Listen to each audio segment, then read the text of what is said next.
Hello, beautiful Sonia Jean. It's so good to see you. Hi, Sherry. So Thank, great to be here. thank you so much. I know we only have a very brief bit of time together, but we were on another call recently, and I know that we both have a real passion for how people can have sort of the most loving, compassionate, dare we even say joyful end of life. The best end of life. And you had said something to me that I'm going to reflect back because that's what launched me into wanting to talk to you right now, which was you said, I want the person who is sick to have the best journey possible. And you said, and for the person who is caring for them or the persons who are caring for them, I don't want them to feel like they've left anything on the table. And those were two super important points. And can you just say a little bit more like, why is that so important? Those two things.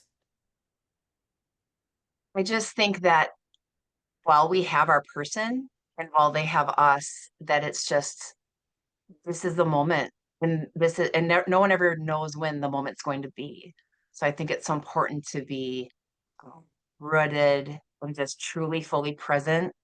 So, as things change, when you had something that was maybe a stronger time, or maybe they were more functional or more clear, like you didn't take for granted any step of their journey. So I just think that being rooted every step of the journey is really important. And um, I think it's such a gift to the person who is, ill or maybe going to pass. Like it's such a gift to them to be able to pour into them so much, and to give them reflections and anything any of us would want to hear or feel before we take that final journey. But at the same time, such a gift for that loved one because I know that when they were here, I really appreciated them and I really felt them.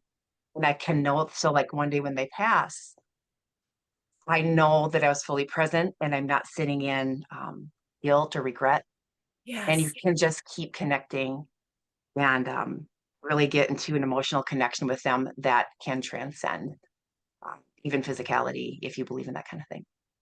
Oh, Sonia, I just love this so much. And I forgot to say the most important part, which is why we're having this conversation, which is, that it was 10 years that you spent with your mom. Is that right? When she was, Yes. yeah. Do you want to say just a Yeah. few words about that? Yes, it was a unique situation because my mom, who had me a little bit later in life, she was diagnosed with early onset dementia, age of like 59 or 60, and I was only 24. So I became her paw attorney, and we just had such a strong connection that leading her through all the different changes and the medical appointments and her emotions, that I was her person. And I definitely was the first one in my age group to experience this. And then just in my background, I have a lot of connections with folks of many different ages. So I've actually had folks of, in their 50s and 60s who are now going through it with their folks who Right. are, asking me a little bit of reflection. And, after a decade's experience, you learn so much about not even just the person, but how to anticipate changes Wow. and how to like you want to make them feel like they have somebody right by their side walking the journey with them. You do like 'cause we love them so much, we don't want them to feel alone. Oh, Sonia, this is so beautiful. And I know we're going to have a longer conversation, but Yeah. it's just about, we were talking the other day, and I know we both were just like, let's keep the conversation going at least. And here's a tiny moment to do that. And, I know there's so many things you learned in that journey and that we can't wait to hear. But is there like one main what's the one main thing that you would tell someone about how to really show up in, when you're caring for someone or when someone's on their journey of transition? What would you tell them? I think it for me might have been rooting in the physicality. So I knew very strongly that like my mom was nonverbal for like 6 years. And so it wasn't the conversation part, went away. And Ah, so I obviously, when she was gonna pass, we weren't gonna talk. But for me, it was the physicality, like, I knew someday I'm not gonna be able to look in her eyes. I'm not gonna be able to see that, I won't see her smile in real time. So for me, we all take our photos and I'm a total shutterbug, and I learned that from my mom. But I just got into this zone where I would take like these mental pictures and I would like hold this eye contact with her and I would just remember it. And oh, I'm blessed that I remember her last smile. you do.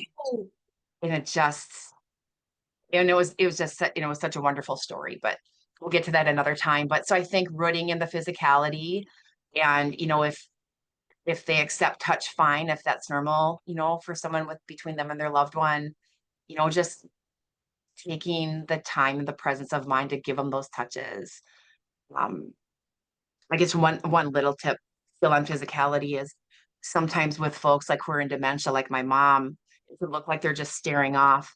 So I would do this thing where I'd put my head like a foot and a half from her face, where she like I was in her line of vision. She had to see me, and then Yeah. she would like find me, and we would make that connection. And so I made sure that we had that every single time somewhere in the visit. So every visit I knew that I sank in and we connected that that visit This every is time. huge. This is so beautiful what you're saying. And Sonia, what I'm thinking as you're saying this, and this feels just like everything is this is what we can do when people aren't sick too. You know what I Yes. mean? Like what you're saying about rooting yourself, being there, making sure you have that eye contact, making sure Contact you have making that physical contact. Right? Yes. This is the way that we stay connected in the moment. Yeah. And not to be um not to be like a soundbite, like, oh, everything happens for a reason, but I do believe it's part of the human experience where we experience all these different emotions and the, full spectrum of life. And experiencing loss does help us to really hang on to what we have and to not take it for granted. And I think what you just highlighted, like that is something that impacted me in that decade with my mom, is I do root with people more than I more than I would have. I That's feel a it. really insightful perspective. Yes. Well, and I feel it from you. I mean, we've only met in person once, maybe Yeah, once. just once. But I've always felt a deep connection to you. And I just think, what I would love, I know we have to hop off, but what I would love for people to take away from this short conversation is I love the word you use, root. I love that. Like sort of, ground yourself, root yourself, be there is really what we're saying, because when you were talking about dementia, I was also thinking of someone being on their phone or, there's so much distraction. How do we get people, to know that we're right here with them and we want them with us? And I think that's what you're talking about. And I think that's everybody's greatest need just as a human. But in what's going on in our social environment, Yeah. raising kids, being, the more present you are with your kids, I Yeah. think that definitely sows such a connection. Um, Yes. my mom was that way with me. She was very present. Oh, I So I'm I just wanted to give her is all that love back. and Sonia Jean, it is so I like to say Jean because that was her name, right? Yes, yes. I I like that. like to hear it. I know, and I like to say it because I feel like she's here in the room with us. And Mm, I'm just so grateful to you. I know we're going to have many more conversations and we're going to go deeper into this, but that's such a beautiful place to begin. And I'm grateful to you for just being here today and sharing that with us. And um, I can't wait till we talk more. I I very much look forward to it. Thank you so much. You're so awesome. So much love. Uh